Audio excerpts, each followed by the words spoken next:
চাঁদপুরের হরিণা ফেরিঘাটে এমভি আল বাখেরা নাবিকদের নৃশংসভাবে হত্যা ও জখম করার প্রতিবাদে সারা দেশে নৌযান কর্মবিরতি শুরু করেছে বাংলাদেশ লাইটারেস শ্রমিক ইউনিয়ন। বৃহস্পতিবারের মধ্যরাত থেকে এই কর্মসূচি শুরু করবেন তারা। প্রতিনিধিদের পাঠানো তথ্য ও চিত্রে ডেস্ক প্রতিবেদন। কর্মবিরতির ফলে কর্ণফুলী নদীর ১৬টি ঘাটে এখন শুনশান নীরবতা চলছে। সব জাহাজ ঠাঁই দাঁড়িয়ে রয়েছে। জাহাজ থেকে পণ্য ওঠানামা কার্যত বন্ধই রয়েছে। শ্রমিকরা এমভি ভাকেরায় নিহত শ্রমিকদের ২০ লাখ টাকা করে ক্ষতিপূরণের দাবি করেছেন। একই সাথে জড়িতদের সবাইকে গ্রেফতার করা না হলে অনির্দিষ্টকালের কর্মবিরতি চলবে বলেও জানান তারা।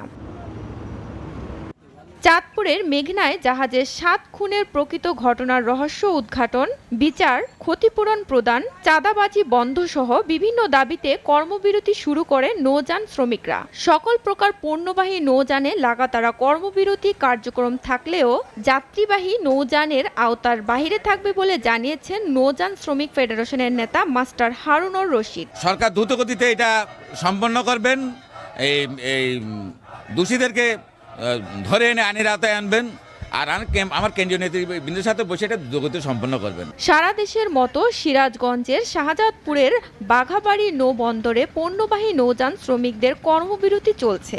নিহতদের পরিবারকে ক্ষতিপূরণ প্রদান ও নিরাপদ নৌপথ নিশ্চিতের দাবি জানানো হয়।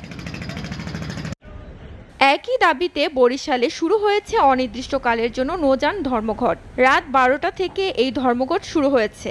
বাংলাদেশের নৌযান শ্রমিক ফেডারেশনের এই ধর্মঘটের ডাক দিয়েছেন। ঘটনার প্রকৃত কারণ উদ্ঘাটন, হত্যাকারীদের শনাক্ত করে গ্রেফতার, মৃত শ্রমিকদের প্রত্যেকের পরিবারের জন্য সরকারিভাবে ২০ লাখ টাকা ক্ষতিপূরণের ঘোষণা করার দাবি জানায় অংশগ্রহণকারীরা। পটুয়াখালীতে শুরু হয়েছে অনির্দিষ্টকালের নৌযান ধর্মঘট। ধর্মঘটের কারণে বন্ধ রয়েছে পায়রা বন্দরের পণ্য খালাস কার্যক্রম। দাবি আদায় না হওয়া পর্যন্ত এই ধর্মঘট চলবে বলে জানান শ্রমিক নেতারা। এসিটিভি নিউজ ডেস্ক।